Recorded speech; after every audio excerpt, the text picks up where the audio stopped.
이번 주에 우리가 함께 받을 말씀은 에베소서 6장 1절에서 4절까지 말씀이고, 외에는 5절에서 9절까지 말씀이고, 다음 주가 되면 에베소 6장 전체의 말씀을 마칠 예정입니다.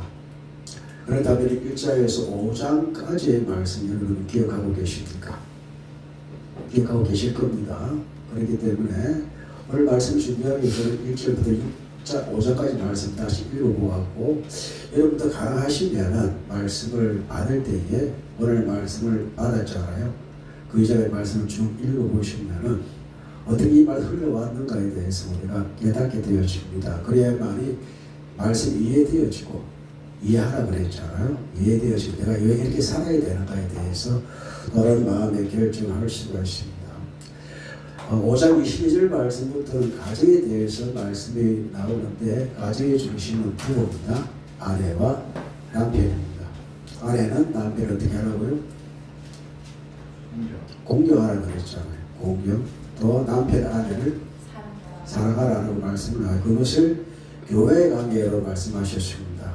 예수께서 교회를 위하여 자신의 생명을 주신 것 같이 또 이 교회는 하나님을, 예수를 공경해야 한다는 그런 원칙에 따라 이제 말씀을 주고 계시다는 사실을 우리는 알고 있습니다. 우리는 교회입니다. 하나님의 자녀입니다. 우리는 교회를 이루고 있습니다. 그 교회를 이루고 우리이기 때문에 이 부부의 관계도 우리가 예수께 하듯 또 예수께 우리의 교회에 하셨던 그 사랑과 공경으로 부부로서의 삶도 함께 맺어가야 한다는 그런 법칙이 성립이 되는 것입니다. 무엇이 중요합니까? 공경이 중요합니까? 아니면 사랑이 중요합니까? 무엇이 먼저입니까? 아내가 먼저 말했기 때문에 공경이 먼저다 그렇게 말할 수도 있겠고, 그거는 남성 입장에서. 그러나 여성 입장에서는 남편의 사랑이 더 중요하다 이렇게 말할 수도 있겠죠. 그러나 같이 가는 것입니다. 사랑이 없는 공경은 있을 수가 없습니다. 공경 가운데에는 사랑을 받았기 때문에 가능한 일들이고, 또 사랑을 받은 사람은요 경과할 수밖에 없습니다. 그래서 무엇이 중요하다라고 굳이 따진다면은 그리스도의 사랑이 교회에 나타났듯이, 그 생명이 나타났듯이 그 생명을 우리가 얻은 자로서의 공경하는 그런 마음이 발생해야 된다는 것입니다. 그래서 공경하게끔 하는 남편의 역할이 참 중요하다. 그래서 공경하는 것이 없는데 어떻게 해요? 라고 또 말씀하는 것도 남편의 사랑이 없는 것은 아니잖아요. 그렇게 그 사랑에 따라 공경의 종을 천개 높여가는, 또 공경을 받다 보면 어떻게 해요? 아, 이 여자가 네 여자구나 라는 그런 사랑의 마음이 아울러 생긴다는 것입니다. 이걸 생각해서 오늘 말씀을 함께 받았으면 좋겠습니다. 자녀들이 중요할까요? 아비들이 중요할까요? 라는 그런 말씀인데 둘 다 중요합니다. 그러나 그 원천이 어디에 있는지를 한번 살펴보았으면 좋겠습니다. 1절 읽어봅니다. 자녀들아 주 안에서 내 부모에게 순종하라, 이것이 옳다라고 말씀. 2절 읽어봅니다. 내 아버지와 어머니를 공경하라, 이것은 약속에 있는 첫 계명이다 라고 말씀을 하십니다. 두 가지 순종하고 공경하는 말씀입니다. 자녀들이 부모에 대한 어떤 마음의 상태, 또 해야 될 도리에 대해서 말씀하고 있는 건데, 자, 그렇다면은 우리나라 역사의 가운데 부모에 대한 효도를 너무나 강조 많이 하잖아요. 그렇죠? 부모에 대한 효도 강조합니다. 자, 여러분 고려시대에 고려장이 있었죠? 그게 어떤 제도입니까? 부모가 늙으면은 더 이상 할 수 없는 그런 어떤 건강이 이르면은 부모님을 어떻게 지게에 딱 쥐고 어디에 버립니까? 다시 돌아오지 못할 산으로 버리는 것이 고려시에 있었던 장대품들 해가지고 고려장을 했습니다. 어느 날 한 부부가 노모가 너무나 나이가 들어 노모가 되어지고 더 이상 지킬 수 없다라는 그런 판단이 있으니까 어머니 모시고 이렇게 딱 지게에 메고 아들과 함께 떠납니다. 그래 부모는 혹시 또 아들이 길 잃을까봐 가는 족족 어떻게 나무까지 꺾어줍니다. 돌아오길 곧 돌아오게 할 수 있도록. 그래서 그게 이제 부모님을 버리고 오니까 그 지게도 놔두고 가야 되는데 아들이 딱 지게치는 거예요. 야, 니 왜 지게 왜 죽은 거라? 나도 엄마 아빠 여기 버려야 될 거 아니야. 이렇게 하는 바람에 이제 고려자의 풍습이 사라졌다는 건 많이 있습니다. 그래서 부모가 이제 삶을 다하고 더 이상 기력이 없을 때에 어르신의 때를 버렸던 모양입니다. 그래서 새해 먹이가 된다든지 다시 자연을 돌려야 된다는 그 말에 뭐라 할까요? 그런 종교적인 어떤 것도 있었겠죠. 그러니까 그런 장례의식이 있었는데 이 아이의 말 한마디에 다시는 고려장이 사라졌다는 그런 설들이 있습니다. 또 두 번째, 손수녀라고 하십니까? 1년 삼국사기 1년이 지었던 삼국사 유사에 나타난 그 기록들인데 손수리라는 사람이 있었습니다. 경주에 경주가 안에 어떤 모 지역인데 그 사람은 실제적 이름이고 또 그 사람은 신라 시대의 어떤 일 맡았던 사람 중에 한 사람인데 이 사람은 아버지가 돌아가시자 어머니와 아내와 더불어 남의 집에 품을 팔아가지고 이제 늙으신 어머님을 봉양을 했습니다.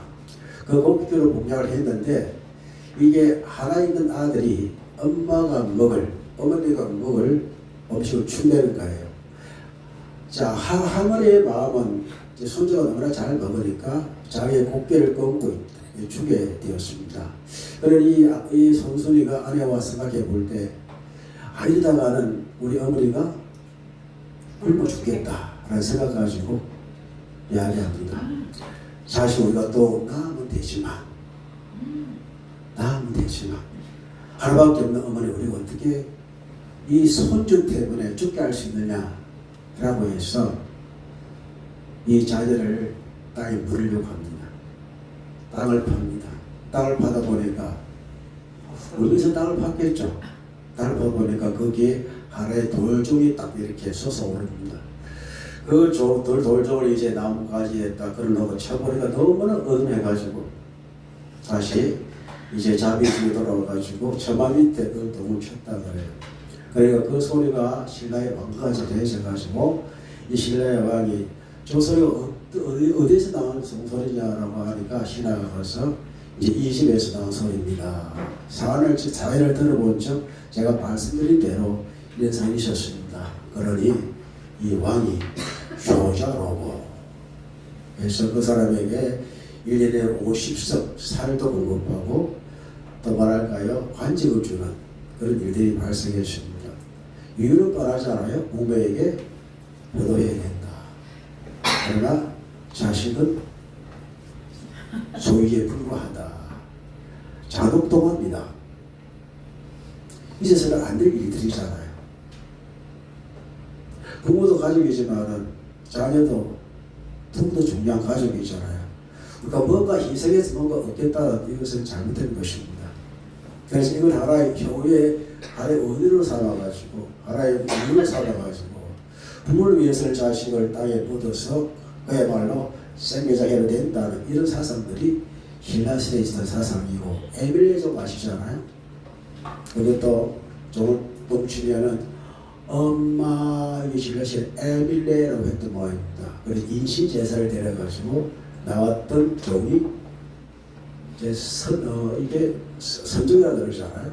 선종 에밀레족이라고 하는데 그 신라시대 때에는 이렇게 자녀를 하나에 분파시켜버리고 어린아이에 대한 소유권이 이제 부모에 있었기 때문에 어떤 것을 위해서는 자녀를 죽여도 된다라는 이런 사상들이 있었던 것으로 보입니다. 우리가 사사시대에 때도 이런 사건을 보게 되는데 자 이런 것들을 볼 때에 부모의 효가 부모의 효가 과연 이게 맞을까라는 생각을 해보게 되었습니다. 그 배경에 뭐가 있습니까?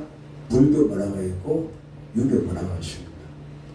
그리고 여러분 대표 알다시피 효녀 신청이 있습니다. 부처에게 300석을 공장하면은 장님, 신학교가 어떻게 눈을 뜨게 된다. 그러니 그 인당수입니다. 인당수. 거기에 빠져버리면은 이제 눈이 열린다 이 뜻이잖아요. 그 인당수입니다. 그게 이제 효녀 신청이가 아버지 눈만 뜰 수 있다면은 자기 이제 몸을 300석에 팔아가지고 인당수에 치마를 딱 덮어쓰고 빠져서 어떻게 되나요? 가서 누굴 만나나요? 용왕을 만나게 됩니다. 인신매매잖아요. 과연 전에 그 부처님이 그걸 원했을까요? 그게 가능한 일들일까요? 이게 임력경시에 따른 종교적으로 이런 것들이 가능할까라는 그런 생각. 여러분, 종교는요 메타적입니다. 기독교는 종교가 아닙니다. 종교는 답을 삼는 것이지만은 자기 배를 만든 것이지만은 기독교는 종교가 아닙니다. 본 해프 목사님이 기독교는 종교가 아니다. 모든 답을 흘러버리는 그런 일들이 우리가 해야 되고 교회가 해야 됩니다. 교회 가는 것도 마찬가지입니다. 오늘 우리가 주신 말씀을 통해서 자녀에게 이렇게 먼저 말씀하신 이유는 우리는 자녀부터 출발하기 때문입니다. 내가 태어난 누가 계세요? 부모가 계십니다. 그래서 자녀가 먼저 해야 될 일들 첫 번째가 무엇입니까? 무엇이 옳다고 합니까? 내 부모를 어떻게 해요? 순종하라. 어디 안에서? 주 안에서. 한길 정한 듯이 보입니다. 예수를 믿는 그리스도인 가정에 부부를 의뢰하는 것으로 보입니다. 틀린 말은 아닙니다. 그러나 더 넓게 생각해 봅시다. 믿음 안에서입니다. 우리가 믿음 안에서 부모님의 신이든 불신이든 뭘 해야 된다? 먼저 순종해라 라는 말씀을 우리가 받아야 됩니다. 이것이 옳다라고 말씀을 하십니다. 자, 순종하라 라는 언어를 보면은 히파쿠어라고 해가지고 첫째 듣다, 순종하다, 맨 마지막은 열다입니다. 길 열어라. 우리가 언제부터 부모의 말에 길을 놨습니까? 다를 때가 있잖아요. 나도 이제 컸다고. 여러분, 커도 한 번 자녀는 영원한 자녀입니다. 길을 열어야 됩니다. 마음을 열어야 됩니다. 부모가 아무리 나이가 많다 한다 한들, 배움이 적다 한다 한들, 부모가 어떤 말씀을 하시는지 우리는 길을 열고 마음을 열고 어떻게 해요? 들어야 됩니다.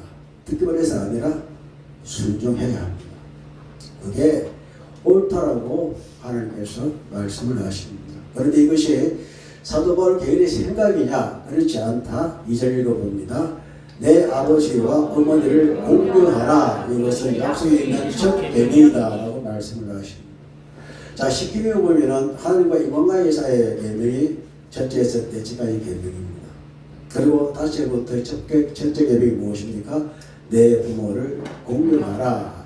인간과 인간 사이의 가장 첫 번째 약속이 있는 계명이 부모를 공경하라. 이로써 네가 땅에서 장수하다는 말씀이 있는데, 자, 공경하다라는 이 말씀을 신약 성경에는 티마오라고 기록되어 있습니다. 이것은 이제 가격을 정하다, 가격을 정하는 것을 말합니다. 여기서 가치를 매기는 것을 말하고 이것을 존경하다 뜻입니다. 부모에 대한 가치를 높게 책정하라, 매겨라. 내 부모는요, 어떤 가치를 매길 게 아니잖아요. 공경해야 됩니다.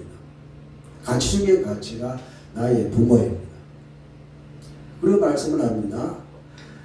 또 구약 시대의 그 원어에 보면은 카바드라고 해가지고 또 카비드라고 하는데 무겁다라는 힘이 든다라는 뜻이 있고, 또 긍정적인 면으로는 존경하다, 영화롭다, 존경하라 뜻이 있습니다. 여러분, 부모님 모시는 게 어때요? 힘이 들잖아요. 무겁잖아요. 그래서 우리가 이제 7, 80 나이가 많은 신부들 가운데 이렇게 어쩔 수 없이 생을 마감한 분들이 계시잖아요. 그분들이 유구동성 하시는 말씀이 무엇입니까? 자녀에게 짐이 되기 싫다는 말을 합니다. 우리는 짐이 될 때에 오히려 공경해야 됩니다. 당신네들이 짐이 들고 살기 힘들고 어렵다, 자식에게 짐이 되기 싫다, 이런 마음을 갖기 전에 우리는 먼저 공경하는 마음, 존귀 여기는 마음, 이것이 우리에게 필요하다라고 말씀을 하십니다. 이것이 네가 땅에서 어떻게 해요? 잘 되고 장수한다. 잘 된다. 유라는 말인데 잘, 웰빙 그러잖아요. 웰빙 원하십니까? 웰다이도 잘 준비하시기를 축복합니다. 잘 살고 잘 죽어야 됩니다. 잘 사는 사람이 잘 죽을 만한 그런 일들이 발생하는데 네가 잘 되고 땅에서 어떻게 하리라? 장수한다. 오래 사는 뜻일까요? 히브리 우리 보면 용이 두 개 있어요. 여기도 신약 시대에도 잘 된다에는 이 말은 오래 산다는 뜻도 있지만은 그 날들 어떻게 해요? 행복하다는 뜻입니다. 자, 여러분의 부모가 여러분을 보고 행복을 느낄 때가 언제겠습니까? 여러분이 잘 될 때입니다. 우리 여기 박 권사님, 정의 영경이 잘 되면 얼마나 기쁠까요? 내가 이제 죽어도 양이 없다 하실 거예요. 다 그렇습니다. 저도 부모가 되어 보니까 우리 영인이 우리가 잘 되는 것보다 더 좋은 게 없더라고. 잘 되는 것은 꿈이잖아요. 잘 되게 되잖아요. 너희 너도 안 아플 자식들 잘 되는 걸 보고 사는 게 중요해요. 그래야 마음 무겁지가 않습니다. 마음이 인생이 되지가 않습니다. 인생이 힘들지가 않습니다. 내가 이 아이의 짐이 되겠구나 이런 생각도 하지 않습니다. 여기 우리 부모님들 다 그렇잖아요.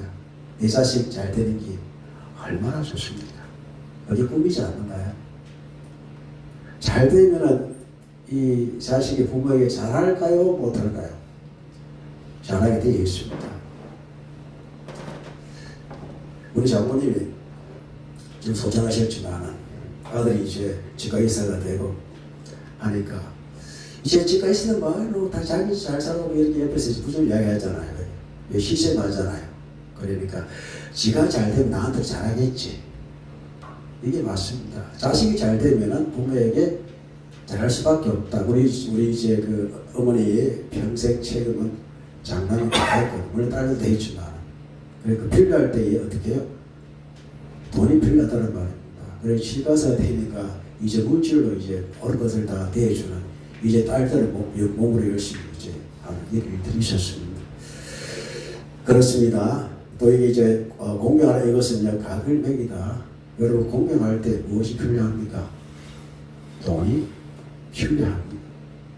그래서 이제 공경이 의미는 그냥 마음으로 공경이 아니라 여기에 따른 헌신이 필요하다라는 것이고 이것이 여러분이 잘 되어 가는 일들이니까 이것이 함께 해야 될 것들을 하나님께서 말씀을 하시는 겁니다. 자, 우리는 불안을 안고 살아가면 왜 불안합니까? 잘못될까봐 라는 불안을 안고 삽니다. 또 우리 자식이 잘못되어지면 우리가 더 불안하지 않습니까? 왜? 내가 그것을 보고 어떻게 살아갈까라는 그런 생각을 하게 되어 있습니다. 그렇기에 사도 바울은 이것을 알았기 때문에 하나님 우리의 모든 사정을 아시기 때문에 내 부모를 되게 먼저 순종하라. 여러분 자식에게 잘못된 그런 길들에 대해서 말하지 않은 부모가 어디에 있습니까? 하나 좋은 것을 말하게 되어죠. 이렇게 해야 한다는 인생 경험에 좋은 소리 해줍니다. 그러나 안 들을 때 문제가 발생하게 되는 겁니다. 들어야 됩니다. 오픈해야 됩니다. 길을 열어야 됩니다. 듣기 싫다고 해서 길을 막아버리면은 그 인생은 살아왔기 때문에 네가 안 들을 알기 때문에 말을 하는 것이고 그들에서 길을 열고 보의 말을 듣는 것이 옳습니다. 그래 행복한 나날들이 넘쳐납니다. 자, 길을 여는 것이 효도입니다. 길을 열고 듣는 것이 공경입니다. 우리 부모님 우리의 말을 한마디 들어주는 얼마나 기뻐하십니까? 아버지 그만하세요. 어머니 그만하세요. 이것들이 얼마나 마음이 속상한지. 이제 내가 이 아이 아무리 영향을 끼치지 못하구나. 그때부터는 부모의 말수가 점점 사라지고 순간부터는 부모 자식의 관계가 점점 끊어지고 있다는 것. 항상 들어야 되고 항상 말해야 되고 그것이 공평 나타내야 되고 가치로 내 인생의 부모와 자식의 가장 큰 가치로 삼아야만 여기에서 행복한 나날들이 더욱더 많아질 줄로 믿습니다. 이것이 오늘 우리에게 주신 자식이 부모에게 해야 될 옳은 일인데 첫 번째가 순종이고 두 번째가 뭐죠? 공경입니다.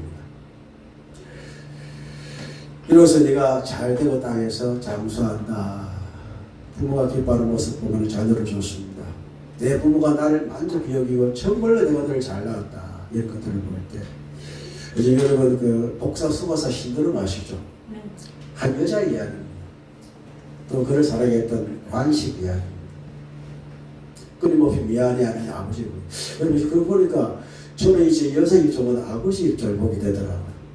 관식이 죽을 때까지 아들을 사랑하고 죽을 때까지 딸을 사랑하고 자녀를 사랑하고 그래도 왜 마지막에 죽을 때 뭐라 하는가요? 미안해. 아마 저도 그럴 것 같아요. 잘 키웠다 하지만 잘못했던 기억이 너무나 많더라고요. 왜 그냥 잘못했던 기억이 계속 날까? 뒤에 말씀이 있습니다. 4절 말씀이에요. 이 아이를 내가 많이 늦게 할 때가 참 많았구나. 내 방식 대로 애들 키울 때 내가 부르고도 바른 것들이 있잖아요. 그 방식을 키울 때는 이 아이에 대해서 많이 불안하게 만들고 오히려 화나게 만들고 격분하게 만들고 노엽게 만드는 일들이 했겠구나라는 생각. 그런데 이그 복사서라 이게 드라마를 보면은요 오로지 손해보라 할 수 있는데 그 중에 유명인 애석이죠. 그렇죠? 그걸 보니까 자신의 삶을 살아가겠다는 이 원래 제주는 모계사입니다. 그렇기 때문에 열심히 살아가겠다는 그런 열망이 있을 때에 그에게 누가 나타났나요? 관시가 나타났어요. 관시. 결국 그 안에 들어가시면은 관시가 나타났어요. 관시의 여전한 지원으로 인해서 자기는 못한 꿈을 고등학교 마치고 더 이상 발전을 못했지만은 자기의 딸 금명이는 서울대에 들어가잖아요. 이런 것들. 그래서 나중에 금명이도 보니까 똑같은 자기 남편 같은데 김선호가 이제 남편 되어진 일이 발생했습니다. 우리 이제 반가운 우리 얼굴을 보았는데 우리 그 하들이가 진짜 아빠를 선택했나요? 키도 크고 그렇죠. 멋있고 엄마의 영향 있지 않았나라고 생각하시는데 우리 집사람은 키 작은 남자도 같이 그래서 중요한 것은 이런 것들에 드라마는 못 봤습니다. 한 번씩 이렇게 잘라 나누고 있잖아요. 그거 보니까 구구절절이 진짜 이렇게 살아야 되겠구나라는 정말로 이 관식에는 아내를 너무나 사랑했고 그래서 이제 아내는 애소이는 관식을 너무나 존경했던 이런 부부의 모습에서 똑같은 삶의 연속 가운데에서 또 그 자녀를 비슷하게 살아가더라고요. 그래서 결국은 이제 아쉬운 것은 슬픔으로 끝나는 게 이게 인생이구나 라는 것을 알게 되어지는데 그렇습니다. 그러나 이것은 슬픔으로 끝나지만 그러나 결국 꿈을 이루는 것으로 끝나더라고요. 시집을 내는 이것이 행복입니다. 그것을 보는 게 행복입니다. 우리는 행복이 어디에 있습니까? 하나님 거룩함에 주의 거룩하신 역사를 그 가정을 볼 때 우리는 비로소 나는 행복한 사람이다 라고 고백하는 우리가 분명히 될 줄로 믿습니다. 중요합니다. 이제 4절 읽어봅니다. 또 아비들아 내 자녀를 외롭게 하지 말고 오직 주의 교육과 긍휼을 양육하라. 왜 자녀의 교육은 엄마가 하는 왜 아비를 이야기하느냐. 그 당시에는 아버지가 가장이기 때문에 양육의 주도권은 아버지가 있었기 때문에 이제 아비들아 엄마가 빠진 건 아닙니다. 부모에게 말하는 말입니다. 너의 자녀를 어떻게 하지 말고 노엽게 하지 마라. 노엽게 하지 말라. 이 말의 의미가 무엇입니까? 병노시키고 노하게 하지 마라. 이 말씀입니다. 저도 저희 자녀에 대한 교육은 부모로부터 영향을 받았습니다. 저는 다정한 편입니다. 그러나 마음이 약간씩 틀리면 조금 자녀의 마음을 어떻게 좀 병노시킬 일도 없지 않게 있었겠구나라는 것. 그걸 잘 다스려 줄 사람이 누구라고 말하지 않겠습니다. 어떻게 이제 상담을 이제 뭐 하다 보면은 이제 아버지가 고등학교 자녀를 때렸습니다. 그 아버지에게 물어보니까 나도 사람 때가 우리 아버지가 날 때렸기 때문에 내가 사람 됐다. 그렇기 때문에 때리는 게 당연하다. 그때 감정이 어땠어요? 싫었어요. 그러면 여러분의 자녀는 아버지 자녀는 어땠을까요? 좋았을까요? 싫었을까요? 싫었을 거예요. 그러니까 사람은 반복되어집니다. 여러분 시대가 다릅니다. 우리 시대 때는 부모가 자식 때리는 시대였습니다. 뭐대라고? 사람 때라고. 그러나 그것을 당한 자녀의 마음 어땠을까요? 격분해도 어떻게 해요? 참을 수밖에 없잖아요. 왜요? 나를 보여주기란 부모이니까. 그러나 시대는 그것은 그 환경에 따라 그게 맞는 것이지만은 그러나 시대는 바뀌었고 우리는 성경으로 말씀을 해야 합니다. 적독짓지 말아야 되고 늦게 하지 말아야 됩니다. 단지 방법을 제시하고 있습니다. 무엇입니까? 주의 교훈과 훈계를 어떻게 해라? 양육하라고 말씀을 하십니다. 주의 교훈과 훈계가 무엇입니까? 우리가 하고 있는 자녀교육 비법은 어디에 있습니까? 주의 교훈과 훈계입니다. 그렇다면 주의 교훈은 무엇입니까? 교육, 양육, 훈련 다 포함이 되어서 여기는 교육이 있고 때로는 내가 필요합니다만 그게 훈계입니다. 이게 징계를 말합니다. 때는 징계가 아니라 무엇으로? 말로 하는, 신앙으로 하는 훈계가 되는 것이고 왜 그 다음에 주의 훈계로 양육, 훈계는요 이제 액트러프라 해가지고 양육하다, 교육하다 자양분을 전한 뜻인데 무슨 뜻입니까? 이게 바로 양육입니다. 무엇입니까? 자녀 키울 때 우리가 모든 것을 공급해야 되잖아요. 밥도 주어야 되고 교육도 주어야 되고 이 아이가 자란다고 모든 걸 다 우리가 공급해 줘야 되고 이게 양육입니다. 그리고 우리가 주의 교육과 주의 교육과 훈계를 양육하는 이 모든 것들을 자양분을 주는 그거 어른이 될 수 있도록 우리가 해야 한다는 것이 아비의 역할이요 부의 역할입니다. 이제 영어로 보겠습니다. 이런 어떤 주의 교육과 훈계를 양육한 자녀들이 부의 말을 듣겠습니까? 안 듣겠습니까? 들을 수밖에 없습니다. 또 이렇게 양육받은 우리의 자녀들이 부모를 공경하겠습니까? 안 하겠습니까? 공경할 수밖에 없습니다. 우리 잠언 22장 한번 찾아볼까요? 잠언 22장 6절입니다.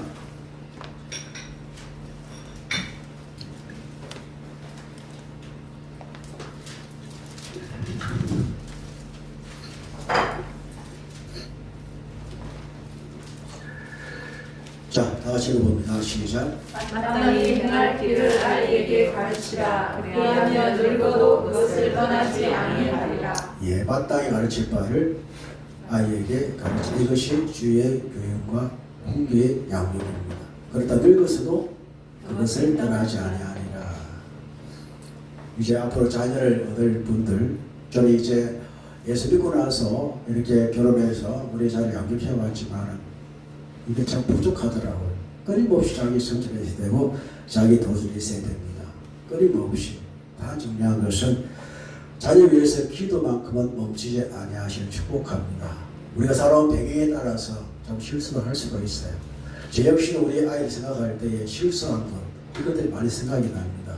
아직 그 미안함이 남아있고 아마 제가 소진할 그 시기에도 애들한테 할 수 있는 말은 미안해라는 그 말을 할 것만 같은 느낌이 듭니다. 그렇게 우리가 덜 미안하기 위해서는 우리의 자녀를 위해서 기도하고 말씀으로 교훈하며 말씀으로 양육하며 그래야 우리 아이들이 믿음을 떠나지 않는 이것들이 부모가 해야 될 최고의 양육이라고 생각이 되어집니다. 말씀의 결론을 맺겠습니다. 사랑하는 성도들이요, 중요한 말씀은 아비들입니다. 자녀가 그렇게 할 수 있도록 우리는 그렇게 노력을 해야 합니다. 그렇기 때문에 우리는 먼저 자녀를 넣게 하지 말라. 내가 살아왔던 방식들이 잘못된 것들이라면 바꿀 수 있는 결단을 할 수 있는 여러분과 저를 축복합니다. 대신 무엇을 어떻게 해야 됩니까? 주의 교육과 훈계를 양육해야 합니다. 그럼 늙어서도 그것을 떠나지 아니합니다. 하나님의 말씀을 마음판에 새기게 되어집니다. 내가 어떻게 부모를 섬기게 되는지 알게 되어집니다. 그래 먼저 부모의 말씀을 들어야 되겠구나. 두 번째 부모를 공해야 되겠구나. 이것이 주님 우리에게 허락하시는 행복의 길이구나라는 사실을 알게 되어집니다. 제가 이제 아내와 남편에 대해서 말씀하셨듯이 먼저 기쁨이 있어야 됩니다.